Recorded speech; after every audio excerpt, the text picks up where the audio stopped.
What's up, guys? This is Jakob. I'm Content AI Manager and I'm helping entrepreneurs around the world with their content strategy with AI technology. I'm helping to create content on scale for your business to be more visible in the world.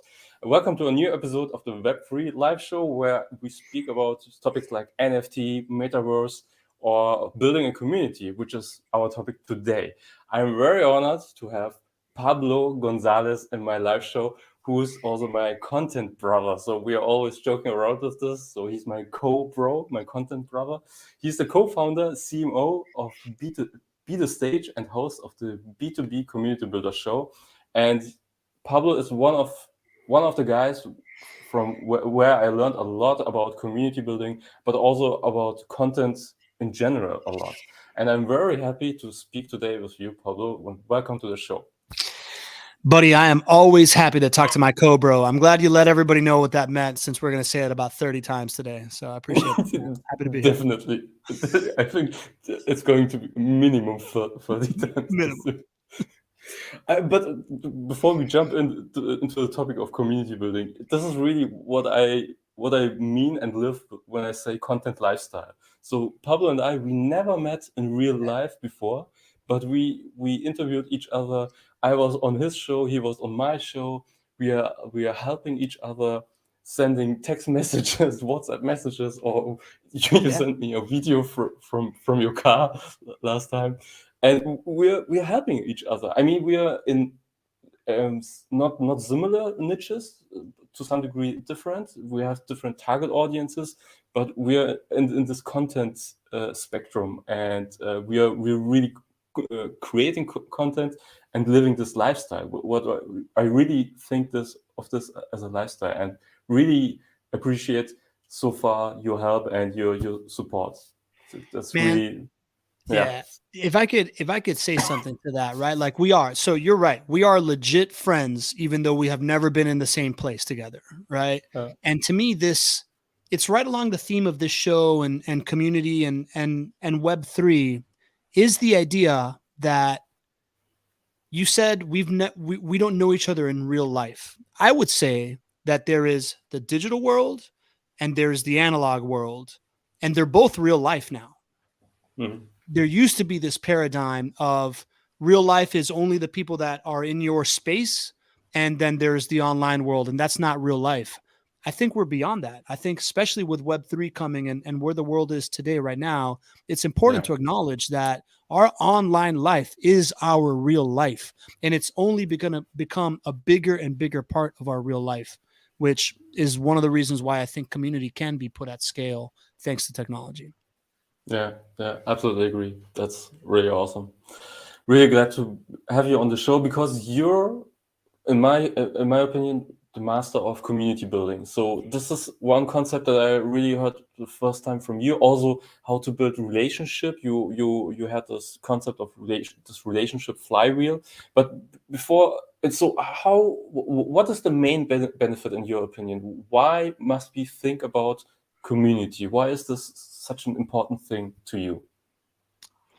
Man, Jakob, for me personally, I think it's the most human thing possible, right? Like we are as human beings, we didn't come out of like we're at the top of the food chain as human beings, right? For whether that's good or bad. And that didn't happen the way that it happened with any other kind of animal. Like most other animals at the top of their ecosystem in the food chain are because they're stronger or faster or have jaws or have some kind of adaptive trait. Our adaptive trait is our ability to interact with each other and work as a group.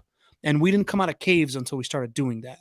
So anything great that comes out of humanity comes from the ability to do something, unite under a mission, set a common goal, create bumper lanes that we can agree on that we'll all use, right? Which to me as a company, it's core values, and in community is core values, and then embark on this mission together in order to achieve greatness. So to me, at the top level, that's why it's so important. From a business level, we are headed to a world where supply and demand is getting rapidly commoditized. And right now, you and me can be talking. You got a great haircut going on, right? I said that. I'm pretty sure that within the next 5 minutes, when I turn on my phone, there's going to be an ad about a local barber in my town on my Facebook feed, right? Like, and that wouldn't surprise me in any way. And that is only going to continue to get better or worse, depending on what you believe, right? And so as the future continues, we are headed to the space that we've seen in all the sci-fi movies where it's like, our pupil dilates because we see something, and therefore the chip that's inside our glass or inside our neurons or whatever is going to immediately offer us the advertising for that thing. So whether that is, I see your watch and all of a sudden I'm going to get an advertisement about watches, or I'm all of a sudden upset with my marketing agency, so all of a sudden I'm going to get all these ads for different marketing agencies, or I tell somebody that my boss is a jerk and I'm all of a sudden going to get all these offers for jobs and different job listings. That is happening in the digital world.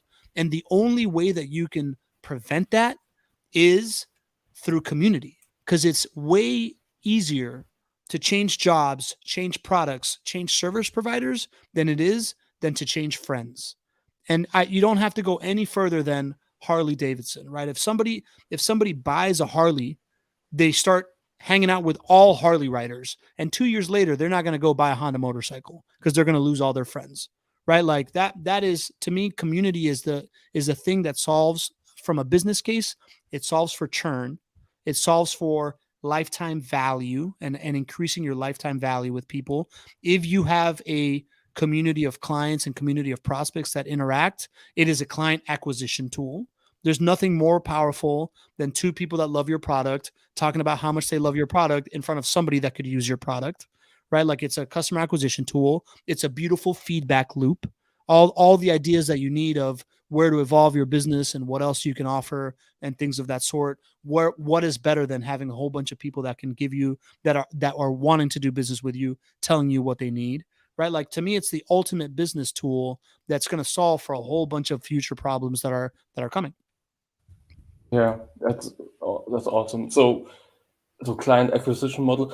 Yeah, the Harley example. You also give also always this example of the church, right? So the one of the first communities that Yeah. I mean, you can discuss this, but Yeah. one of the oldest communities which defined some values, and yeah, also I'm, have own I'm, business. Yeah. Yeah, I'm happy to share that story too, right? Like, as you know, my brother passed away about 8.5 years ago, and I was raised very Catholic, and ever since I was a teenager, I kind of had my issues with the Catholic Church, whether or not I considered it, right? To my mom's, not doesn't make her happy, but when my brother passed away, and 1,200 people gathered inside of a church, and I looked around and I thought, man, these 1,200 people, this is my community. This isn't my religion. This is my community. And these last 2 years of my brother struggling with cancer, and this moment right now has been made way more bearable and way more, livable, thanks to these people, thanks to this community. So I can't imagine a greater value. And at that moment, I was like, I guess I could never leave this church. And then it hit me. I'm like, if this just solved for, 20 years of complaints that I had about a service that I had subscribed to in 1 second, then it can solve for your software user database wanting to stick around. It can solve for, somebody thinking that they had one bad experience over here, but because this is my community, because you've added all this other value, it can solve for that. Yeah, exactly. Love it. Awesome. And you mentioned already some points that I think were very interesting. So when we think about big brands like Apple and Harley Davidson and things like that, you always think, yeah, well, these big brands, they can build their own community, but what can I, solopreneur, or how can I do this? How can I build my own community? And one of the things that you always mention are the core values. Can we speak about these? So what exactly are these core values, and how do I define them? Jakob, I'm not a core values expert that can tell you the best way to figure that out for yourself, but I can tell you that people unite amongst common beliefs and common practices, right? So if you are trying to create a community, it's generally not going to be about you. a community about you as an audience, right? Like whatever, Will Smith had the moment that he slapped Chris Rock is gone because people just liked him as a person. The moment that you prove that you're not that person, people are gone, right? But if what you have is a bunch of people that really, really care about a specific problem or a specific thing that's happening in the world, and they're all motivated to work on a solution or go through some kind of transformation and create some kind of transformation, and they can agree to the rules of the game by which you are going to create this transformation, the rules of the game on which you are going to go on this journey, then you have this very feasible way of getting people to unite. So, the core values are kind of the bumper rails. My friend Jerry McNamara likes to say they're the rules of the game that we all agree to, so that if somebody goes beyond this, okay, now you're not part of this community because you wanted to do it this way, and we don't believe in burning down a forest in order to build a house. We want to build homes that exist in the ecosystem, right? Like it's what is that threshold that you're going to cross? Yeah, good point. Yeah. Just writing it down. Cool. Yeah, write it down. Yeah, I mean that's gold, man. I have to write this down. I sometimes forget. Hey, this is live. We're recording. I can rewatch it, but no, I have to write it down now because it's fresh material. I love it. Like that. Love it. Okay, cool. So this means all solopreneurs. You don't have to be a big corporation or something. You can do this when you're a solopreneur. You can start today. Maybe you don't have the numbers or the infrastructure or the ecosystem like a corporation, but you can start today with this. This is the important thing, I think. This is something that I'm hearing from what you said. Yeah, man. The big aha moment for me was like, if companies like Harley and companies like Apple have done this, what can Main Street America business owner do? Solopreneur, insurance agency, marketing agency, whatever, right? So one of the things that I noticed was, my experience comes from forming young professional groups for charities in Miami. And there was a couple of things that we did back then that we replicated multiple times, which was, if we wanted to form a group of volunteers, right? Again, we care about something, right? Like we've got the charity to unite under. We care about something. The way that we would enlist them was to say, hey, be a part of this group if you care about this charity. What's in it for you is the fact that every month we meet at the boardroom of one of the board of directors of the charity, which are generally very influential people in their town. They show up, they give us 15 to 20 minutes about their life and how they got to where they were in their career. And then after that, we plan our next happy hour. We plan our next volunteer event. We plan our next fundraiser, whatever that's going to be. And by the way, you're in Miami. If you want to make new friends, you can go try to meet friends at bars, or you can try to meet friends in a room full of people that care about something more than themselves, just a little bit. Right. So that was the value prop, man. And that worked really well to form these little communities. And then what I started noticing was that people were doing this thing through a content model, right? Which is when I got into the world of content. And the first time that I, started really understanding this idea of how you can add value to people was watching Gary Vee, right? Like when Gary Vee would do a keynote speech, he would do a keynote, but that was just a little bit of it kind of looked like our meetings, right? It looked like 15, 20 minutes of him spouting off at the mouth of whatever he was thinking. Probably said something about hustle and something about content and something about patience and something about, like empathy. And then people would ask him questions, and then he would go and use that experience to repurpose that content to have the people see themselves in it, that would do a couple of like really special things, right? So this was when I first started realizing that the co-creation of content did similar things as the having the board meeting in the person's thing and asking them for something. By co-creating content, Gary Vee was able to, number one, engage with people, right? Like at the end of the day, if you're going to build a community, it has to be about engagement. It has to be about that actual connection. So if I can show up to an event and have a conversation with you on stage, all of a sudden I feel closer to you, which I've done with Gary Vee a couple of times now. Yes. The other piece, yeah, it's cool. The other piece is he can outsource ideas, right? Like he can show up and talk about his like 4 things at the lawyer conference, and then the lawyers are going to give him the idea of how to actually talk about how it relates to them, right? Like the lawyers are giving him the idea of that, you know, the different people in the audience, the different ways that they ask him will give him the feedback of like, oh, this is why it's not hitting. This is why, this is where it needs to go. You know, he extrapolates that all the way to, because he publishes everywhere and has such big audiences, he talks about all his researches in his DMs and in his comments. That's how he understands where the world is going. So those ideas are able to outsource. And as a business, if you have a marketing company or if you have a marketing engine that you're trying to create content for, one of the biggest burdens is like, oh, what do I talk about? What do I make? You know, like if I need to show up and talk about something, I can spend 10 hours preparing a speech, or I can show up, rattle off 3 speaking points, and then people can ask me questions. Boom, that's ideation. And then the third part, which I think is particularly brilliant, is the outsourcing of context, right? The way that I describe a concept is going to land on you very, very differently depending on who you are, right? And depending on what you believe already. You can never start a conversation with anybody. You can only hope to catch up to the conversation happening in their head. So if now I'm putting out ideas, and then I get a bunch of different looking people from different places that believe different things asking me questions to which I can have the same solution for, I now have a bunch of different explanations of how it works to you contextually. And if I see somebody that looks like me get an answer that, you know, Gary might have said the same thing 100 times to other people, but if all of a sudden the person looks like me, I'm more likely to believe it.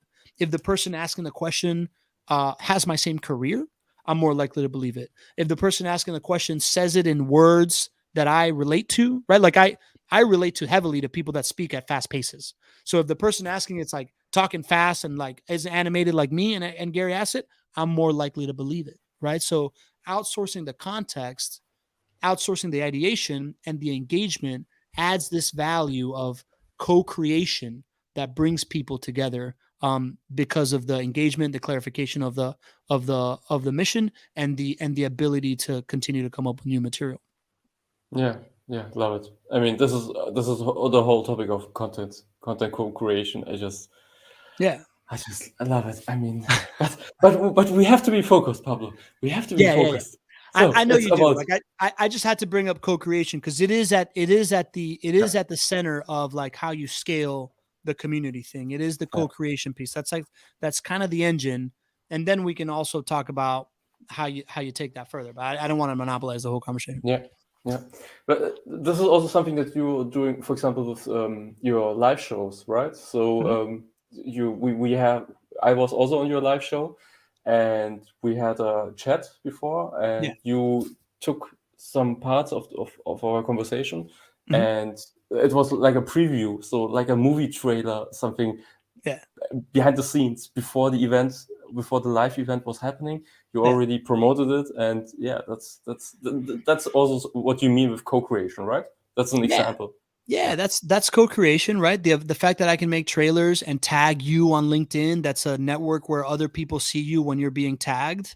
That added audience to my live show, right? Like, and then when I post-produce it and share about how great you are, someone's going to be like, oh my God, my buddy Jakob, who's a genius. He's on LinkedIn, and who's this guy talking to him? Now I'm interested in this person, right? That is an organic growth technique that is part of co-creation. And the cool thing is we're both winning. So you're growing your audience, and this is something that I didn't tell you so far. This week I had a conversation with 2 former Google engineers, so data scientists, and who left Google and listened to the episode where I spoke about content AI, and they said we listened to Pablo's episode and we were so interested, and they said we want to speak with you, Jakob. Love and that. we had a meeting this week that was really, really funny, because they want to found their own content AI tool and build it, and they wanted my opinion on it.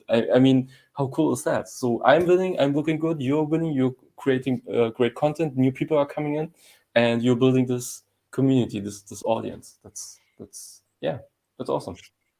Thanks, man. That's awesome, man. Thank you.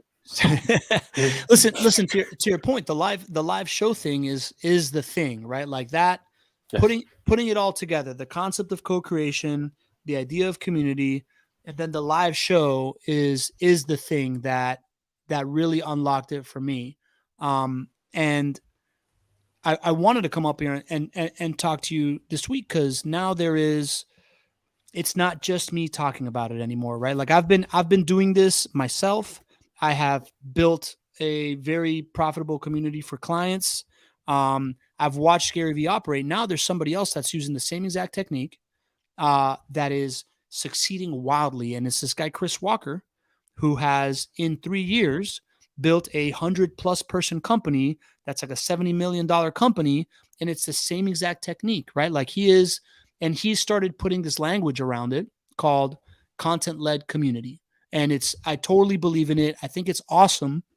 And I kind of wanted to break it down because I think that because he has so much momentum, there's stuff for people to learn. But what I see the people that follow him learning is like, Chris Walker's a great marketer and he is, right? And he's a brilliant entrepreneur and he is, and they're showing up to his show, but they're walking away with they're asking him about tactics. They're not asking him about the foundation of what made this thing successful. And Chris speaks to it very, very well, but it seems to be missing from like when people take it away because they're really just coming to ask him how to solve this one problem.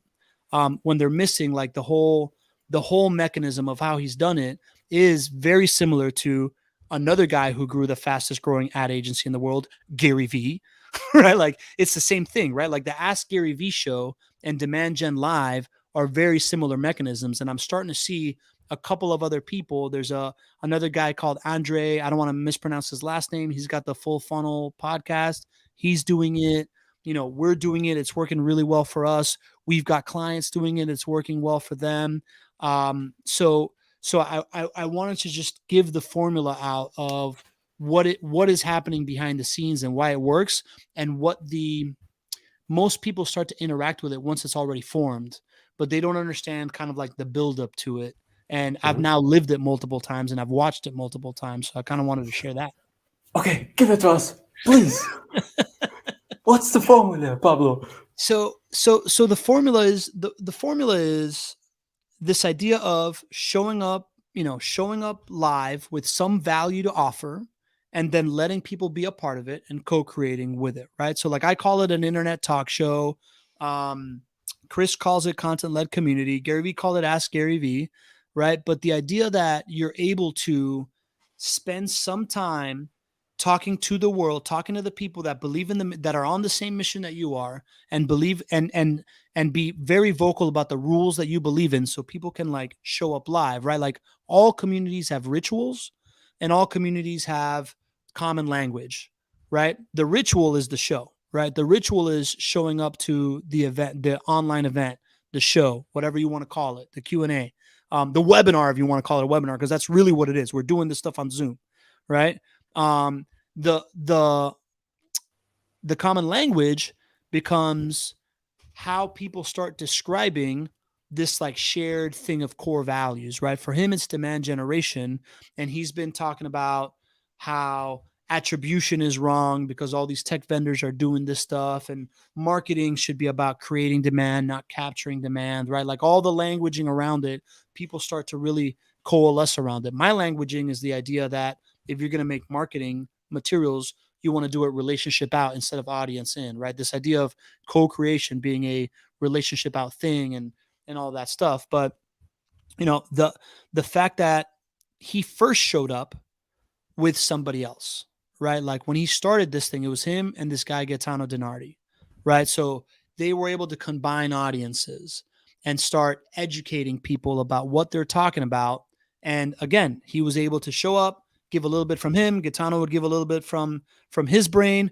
They're co-creating. They're both outsourcing context and ideation to each other. And then people are coming and asking questions, and that starts the engine, right? So like when you first start this thing, you start with having other people on your stage, having other people in the spotlight, to be able to like outsource a couple different ways.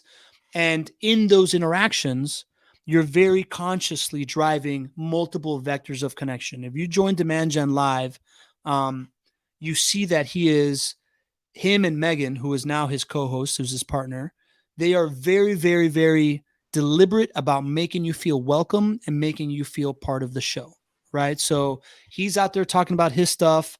Then he goes to Megan. Megan brings on somebody from the audience and asks the question, and he makes them feel like they are contributing, right? Like this idea of sharing the stage. We describe that as driving 4 vectors of connection. It's driving the vector of connection between you and the co-host, right? You and the guest, if you're interviewing somebody, driving the vector of connection between you and the audience, driving the vector of connection between the guest or co-host and the audience, and then driving the connection vector between the people in the audience, right? Whenever somebody's saying something good in the chat, they're calling it out, right? Like Megan's really good about calling it out, and it's getting people to land on each other. And as a result, people that show up to that webinar every single week, they're now friends offline because they see value in each other. They're connecting on LinkedIn themselves. They are, working for each other's companies, and all the stuff's happening. So at the beginning, it's really about like that tactical outsourcing of who you're going to like outsource. It's the mission that you're bringing people around. It's the tactical outsourcing of like, who else can you combine audiences with that you're going to co-create with? And then it's that like driving the vectors of connection, with people so that they want to keep coming back as you continue to iterate on your message. And then at a certain point, it becomes very congealed, right? Like at a certain point, it hits this point where there's enough people that show up every week that have the same language, that believe the same thing, that now people that show up randomly on week 17 or month 7 or whatever, they show up, they're like, oh, there's rules of the game here, right? Like everybody is acting this way, so I'm going to act this way while I'm here. And while I'm here, I'm buying into what's believing. And then that stuff then goes out to LinkedIn and goes out to podcasts and gets wider and wider reach, and more people show up. It becomes a ritual. It becomes a habit, and It's a ritual. people, yeah, wow. Okay. I talked a lot. Yeah, I mean, that's cool. I mean, you're the king in my show. You have to feel welcome. You have to feel good. So one thing that I asked myself: so you're doing your show on Mondays, on the same time every Monday. Is this something that you would recommend to people, that they have a specific time that is scheduled, that is blocked, where they can come and watch your live format, your show? Yeah, for sure, man. It's a ritual, right? So like Okay. if you can own a space and time on a date and time in somebody's calendar and make that a habitual thing, you have a shot at doing this thing, right? Like, so the reason why I picked Monday at 4:30 is because most people that want to do something, like want to do a webinar or want to do some kind of online event, and this even goes back to my like Habitat, my young professional nonprofit days. For whatever reason, everybody always wants to pick Tuesday or Thursday. And if it's a live event, they want to do like Tuesday or Thursday at 6:30. And if it's an online event, it's Tuesday or Thursday at noon. Right. So you still see that, right? Like with webinars and all these different things, you just kind of always see that. For me, I just wanted to pick a different time and place. But what it's really important is about just picking the time and date that works for you and showing up consistently on that time and date, right? Like for us, I built up my capacity by doing it once a month. Then I started doing it every other week, and now I do it every single week, right? So once you get people going, and you start getting that traction, you start getting that, right? So like I like to tell people that once you get like 4 or 5 people showing up once a month, increase the frequency, right? Like once you get a couple more people showing up twice a week, increase the frequency to once a week. And what's going to start happening by the time that you start getting like 15 to 20 people showing up weekly, stuff really, really opens up, because that becomes this like very powerful social validation that anybody that shows up, they know that you show up every week. Anybody that shows up is going to get there and is automatically going to believe more in what you're saying than any other way, right? Because it's that idea of like they get there and there's a bunch of people talking about how great you are. So whether they believe you or not, they're going to listen to the other people, and you're on the screen and they're in the audience, right? Yeah, got it. And The other thing that I asked myself also, you're also building your list, right? So people are opting in, on a webinar, and you're getting the email address and using also email marketing for Yep. promoting this. Yeah. So that's Okay. again, that's the beauty of doing this live event thing, right? Because showing up, getting people to register for a webinar is a much lower friction ask than, hey, hit on this ad to whatever, right? Like people are used to giving their email address when they're showing up to something. And you build relationships by adding value to people. So if you are creating a webinar, if you're creating a show, an online event, whatever you want to call it, you have the opportunity in what you are talking about to attract the people that you want. Jakob, and to your story, right? Like you and me have been friends for a while. You had been on my podcast before it became this like live community led motion. Yes. I honestly hadn't really been considering having you on again, but then you got into this niche, right? Like you became the content AI guy. And what I think to myself in the community I'm building is, what can I talk about in front of the people that I want to serve, that when they get an invite from me, they tell themselves, oh, I've been meaning to find out about this. This is, thank you for this email. Thank you for like posting this and inviting me online. Right. And it became very clear to me that my typical client is the head of marketing or the founder that thinks about marketing of a 20 to $100 million company. I know that they are thinking content AI. Yeah, I should probably put that into I should probably add that tool to my tool belt. I should add that to my department. So the moment I did that, and one of the customers that I had this one customer. I'm friends with the CEO. He's completely bought into what we're doing, but he's also like, hey man, I don't step on my marketing teammates' toes, right? So like I want to do business with you, but you got to get my marketing director on board. Your show was the first time that he showed up live to my show. And you know what that means? That's a signal to me, right? Like that is, oh, what I'm talking about is actually resonating with the people that I want to do business with.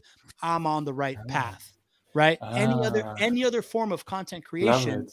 you don't get that, right? Like just the podcast, just the social media feed, you're not getting those kinds of signals of just like, am I talking about the right thing? And is the exact person I want to do business with listening, right? Like usually it's a much more aggregated thing that you don't know exactly who is there. But with that one, that's a real signal.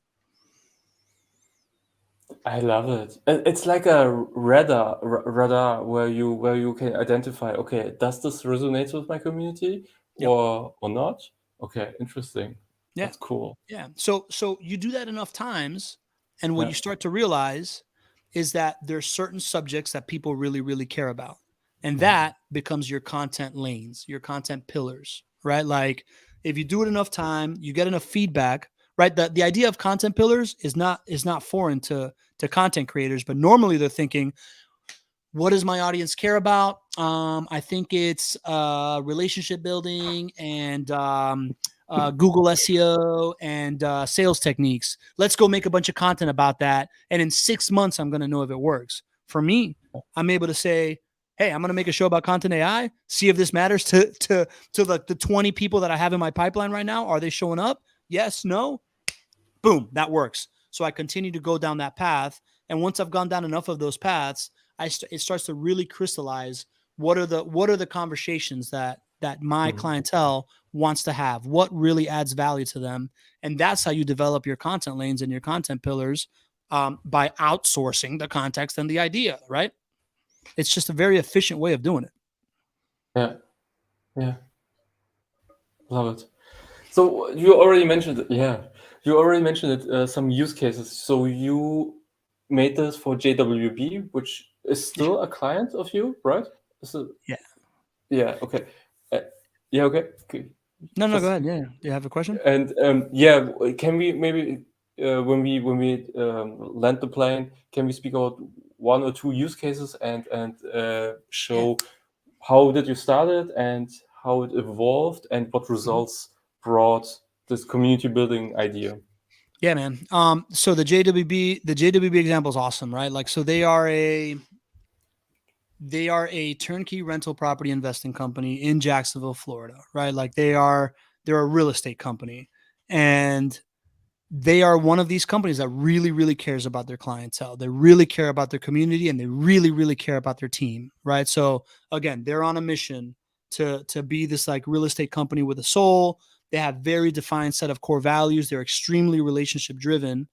Um, and they have vertically integrated a space that normally is not vertically integrated. The rental income property market, usually you got to go find somebody that finds you the property, then you got to find a property manager, you got to do it yourself, then you got to take care of the tenant, then you got to worry about what to do with the money, and you got to fix it whenever it's got to be fixed.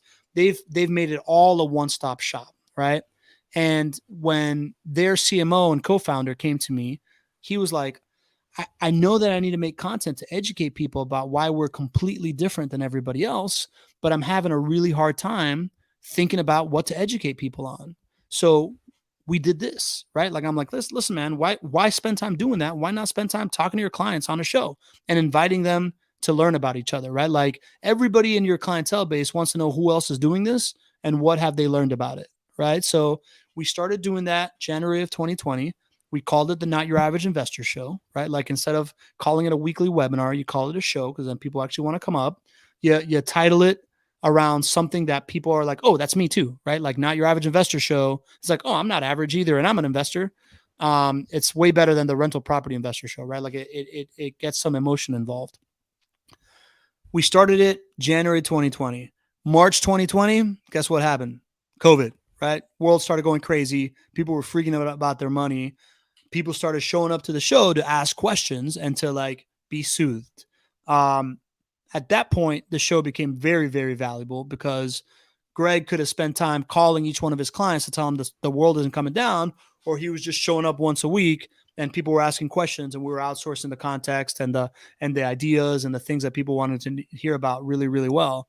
By the end of 2020, by December 2020, we were having a fan appreciation show where client after client was coming on saying, we had I think 8 clients come on one after the other talking about this show has added so much value to my life. I feel like I'm a part of a community of like-minded investors like myself. And this is why I'm doing business with JWB. That quarter was JWB's biggest quarter they've ever had. January, then quarter Q1 of 2021 became the biggest quarter they've ever had. This channel has become their biggest channel, where before they were living and dying by this one affiliate that if they were bringing them new business, they were getting it. And if not, they weren't getting new business. It was most of their channel. This has now become like 65% of their new business and repeat business channel. And it's dropped their cost of client acquisition from like $6,500 to like $500 per client acquisition. And it's grown this community. So that was just year one. It was about like $40 million in revenue. Now, end of year 2, that channel has that it performed the same way, right? Like it grew the same way. I actually haven't done the numbers of what the overall revenue was off the channel in 2021. But what I can tell you is that now we're getting about like 100 to 120 people a week showing up to the show. We are selling off the show. We're selling properties to people that are seeing it on the show and be like, oh, I want that property. And they're buying homes that they've never had as an investment, like if it was an infomercial on TV, because like an auction. Yeah, kind of like that, kind of like QVC, right? But for $200,000 properties, right? Yeah. So people are just like, yeah, I'll take it, because they're showing up and there's like 40 people that as soon as they get there are also looking at this property and are also thinking about the same thing. And everybody in that chat is just like friends. And they're like, yeah, we love JWB. I have 6 houses with them. I have 1. I have 3. I'm hoping to get 10. So somebody that shows up is just immediately is like, yeah, I want in on this too. Right. So they're selling that. And the kicker is that people from the online show, people from that show up and chat inside that group, have now started hosting IRL meetups. Like there's in-person meetups happening, and they've happened in the Bay Area. They've happened in Denver. They've happened in Seattle. There's one coming up in Pittsburgh. We've obviously done a couple in Jacksonville, but like real community is happening of people that met in the chat of a Zoom call are now driving 3 hours to hang out with 10 other people that they met on a Zoom call. you know, and out of those people, new people are coming that are becoming clients of JWB that had never heard of them until they met up at a Buffalo Wild Wings together. So it's just like super scalable mushrooming effect that's becoming a, you know, a rock solid client acquisition channel and feedback channel, and now their team culture, now the people that work with them, that work for JWB, their teammates, now they're like, it's become a rallying cry for them. It's become a culture piece for them, because again, you've created this beacon that people can all gather around and like get to know each other, and bring everybody together and understand and be on the same page and continue to talk about their core values and the things that they believe in, and create this content that then gives it these legs into the real world. So it's been incredible. And everything started with being live on a weekly basis, right? This was the starting point. So Yeah. 1 hour, 1 hour where you guys are live, right? And you started with asking questions. Yeah.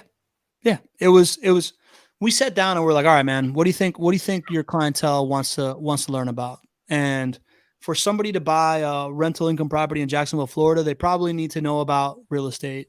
They probably need to know about other asset classes, right? Like, why would I put my money in real estate instead of crypto or the stock market or gold? They probably need to know a little bit more about Jacksonville, right? Because you're buying in Jacksonville. Like, you don't want to buy in like poo-poo, Florida or wherever else. And you want to buy, I see Luis Cameo in the house. What's up, Luis? Yeah. Hey, and Luis. Oh, it's Fonzie. It's Fonzie. Best, All right. What's up, Fonz? yeah.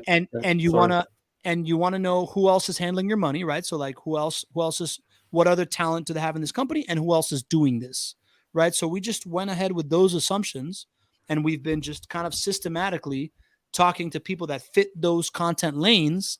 And depending on what the market is doing, right? Like, there was a moment where after, during COVID, where inflation rates were still really, inflation still hadn't started, interest rates were really low, and rental properties became like the thing, right? Like, that moment, they captured a ton of demand.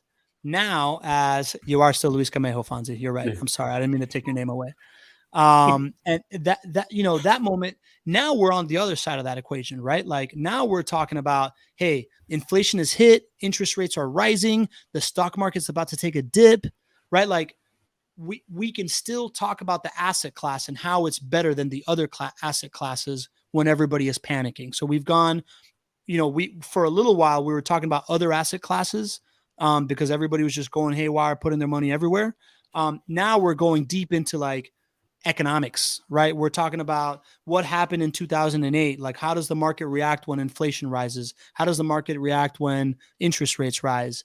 What does real estate do for your lifestyle in comparison to stocks doing for your lifestyle if the value goes down, right? So like, it gives you the opportunity to talk contextually to what is exactly happening in your client's head. It allows you to be in that conversation of your client's head in a way that you can't do if you're publishing a podcast that you created 4 weeks ago, right? Like, you are talking to them live. So it has had this like evolution of like what we talk about, and we know what the mood is because they're showing up and they're asking us exactly what they need to know about. And then next week we're talking about that, right? So it's just very, very adaptable. Yeah. Awesome.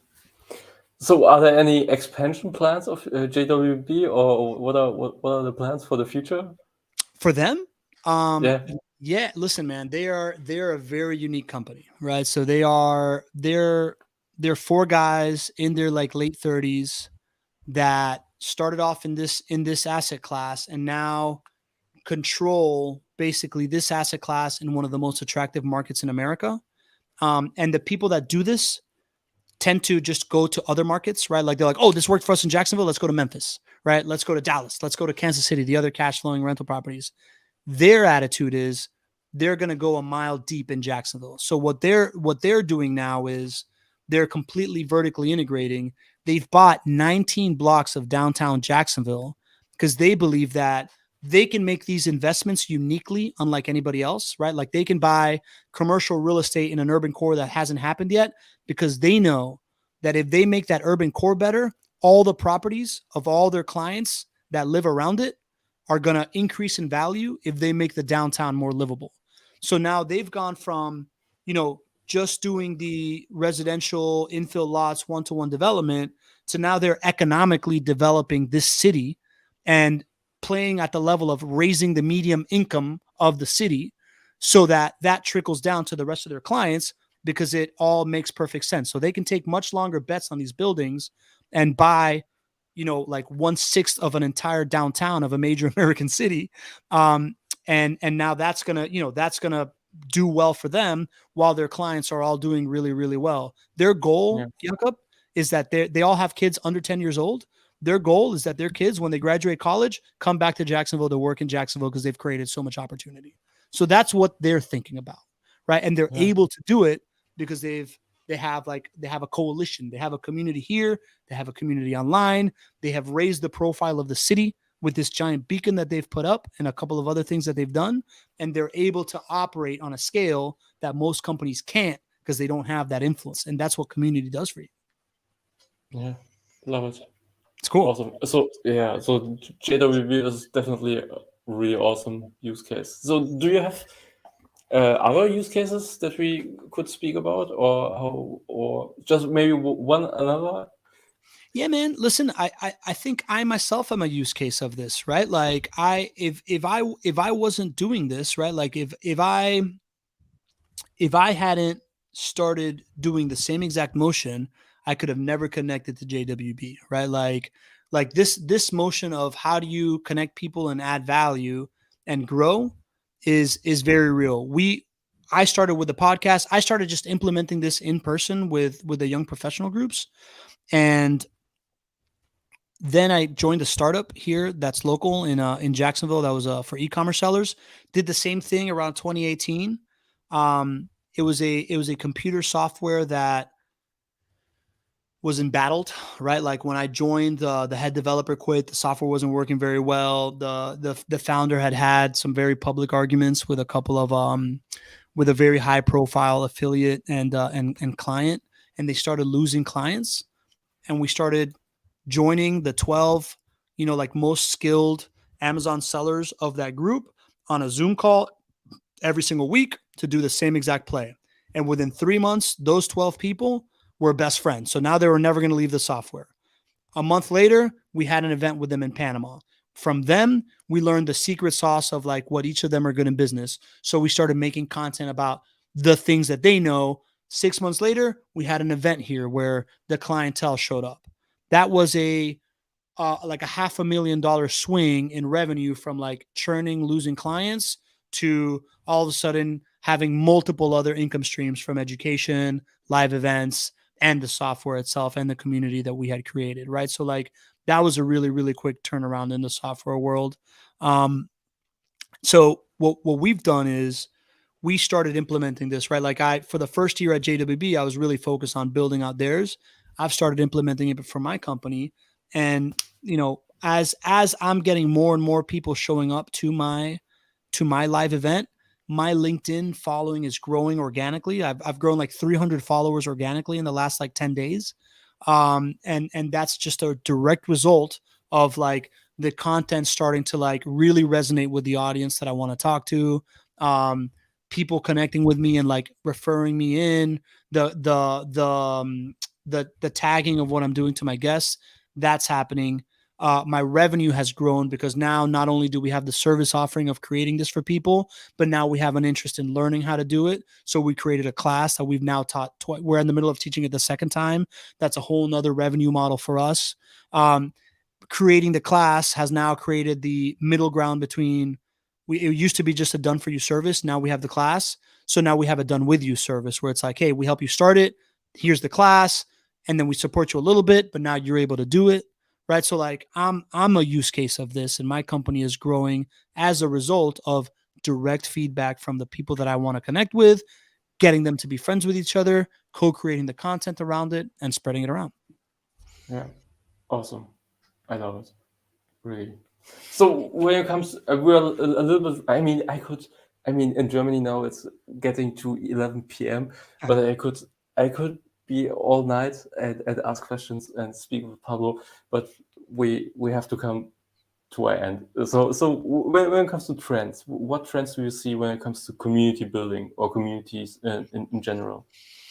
Yeah, man. So we just got asked to speak at this at the Community Leadership Institute Expo, right? So the trends of community are very obvious. One, it's growing. There's a huge demand. Like over the last 4 or 5 years, community has been one of those like trends coming next.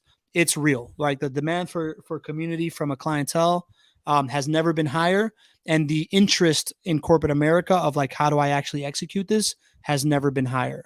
What's missing is a couple of things. Number one, the biggest pain point is if you have a group of people, how do you engage them? How do you get them to engage? Like I think this methodology solves for that. The other stuff that's missing is how do you really track this stuff very well? And for that, there's software that's coming. This is all going to get way easier to quantify. I just think that so people are building a lot of technology around how do you quantify this? How do you automate this stuff that I'm talking about? How do you budget for and put resources towards it? All that stuff is getting easier.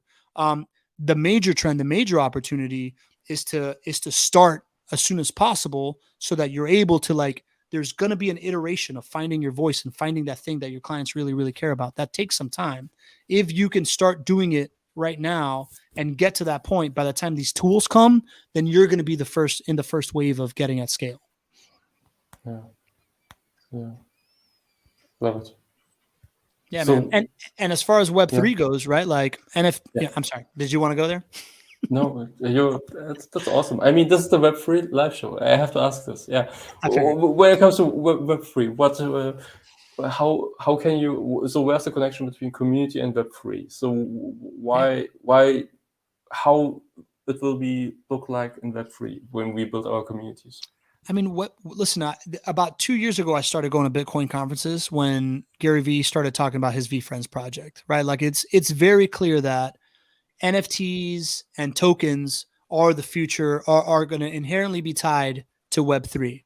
The beauty of Web3, right? This like token economy, this NFT kind of option is that it's able to solve for some of the things we're just talking about, the tracking of it, right? Like the idea of like, how can you track stuff now on the ledger is going to be much easier. And the NFT or the token now represents something that's been a mix of things that have always been part of community. You're able to going to know, the membership card becomes an NFT, right? Like that's, every community needs some kind of like card carrying membership card. The points reward system can be done through tokenization. That's a what's in it for me of community. The how long have I been part of the cool club quantification of like who got it first, right? We're talking about social capital, right? Like the person that like found out that Outkast was going to be the best rap group of all time first talks about it all the time. Now with a token or the ledger, you're going to be like, oh man, I discovered Jakob early, man. I was on it. I was a member of that community before he became AI, when he was just a little baby co-bro, right? Like that's going to have value in the future. The ability to communicate, right? Like the Discord channels and getting people around it. And then more than anything, it's the co-creation potential, right? Like the idea that Web3 is going towards like, I can buy a membership card to the community that can then become a player in the game of online that now has its own life in some game that then, by the way, can be the amusement ride or whatever it's going to be in the internet world, right? Like the value upside of being member of a community is I can't even say exponentially increased by Web3 because I think it's another vector. It's like whatever 3 dimensions we're playing on right now, it just went into a completely other dimension that now represents upside and quantification and value that you can create for having a community and scalability. Awesome. I just love it. So yeah, it's when I speak with Pablo, sometimes it's like that was the first time when I spoke with you. I was just, wow, this guy he's so fast and he gives me all these ideas. I have to execute this, and sometimes I have struggled to follow all the points. I'm sorry, man. No, you don't have to. Don't apologize for being you, my friend. Authentically you. That's not a reason to apologize. It's on me. I have to write faster. Listen, I get excited when I'm around you, bro, because I know you get it. So I'm just ready to like vomit ideas on everybody, but Yes, I know that communication is letting the other person communicate, and I just kind of monopolized it all day today, so I feel kind of bad. That's awesome. So if people want to get in touch with you, where should they go, or what should they do? Man, I would love to see you come to my podcast, man. The B2B Community Builder Show. If you look that up, if you put B2B Community Builder or you put Pablo Gonzalez Community, you're going to find me on Google or wherever you want, right? Pablo Gonzalez by itself is impossible because it's a very common Hispanic name, but B2B Community Builder Show, start listening, right? Like it is the thing that I am unlocking the clues of how this stuff works. And we do it live every Monday. If you like what you hear on a podcast or on YouTube or one of the micro contents, you can join us live. You can ask me a question. We're starting to have, after the show, we have these like relationship driven growth strategy sessions. So we do the show for an hour and then we stick around and we do the open Q&A for everybody, right? So you're going to meet really, really interesting people. So the best way to connect with me is on my show. Cool. Love it. I will share the link also under this video. So that's Thanks, awesome. man. Really appreciate your time. It was awesome. So many good points that I wrote down, and yeah, excited to learn more, and really excited how this will evolve and how more and more people are using this, because it's all about execution. So it's the thing that Gary Vee also teaches. It's instead of listening to a podcast, just stop and start your own podcast. This is something that was one thing that I got from his audios, from his podcasts, and I thought, well, maybe I should start. Yeah. Real quick, like what you just said, we had a Not Your Average Investor show yesterday where somebody that started listening 2.5 years ago became a guest, right? And literally cool. That's what they said. They're like, man, I used to watch every single week and then I had to stop for a little while because I got really busy. I'm like, that's exactly how it's supposed to work, right? Like you listen to the content, you fill your head, you change your mindset, you change your perspective, and then at some point you got to go take action, man. Like I think that's exactly right. Like just listen to Jakob as long as you need to, and then at some point go take action. Yeah. That's. I mean, this is what we wish for all of them. I mean, yeah, execution. That's the king. Totally. Awesome, man. Pablo, please stay in line. For all listeners, thank you for attending. If you have any questions, please let us know on the comment section, and I will forward it to Pablo. Thank you, and see you next time. Bye-bye. Thank you.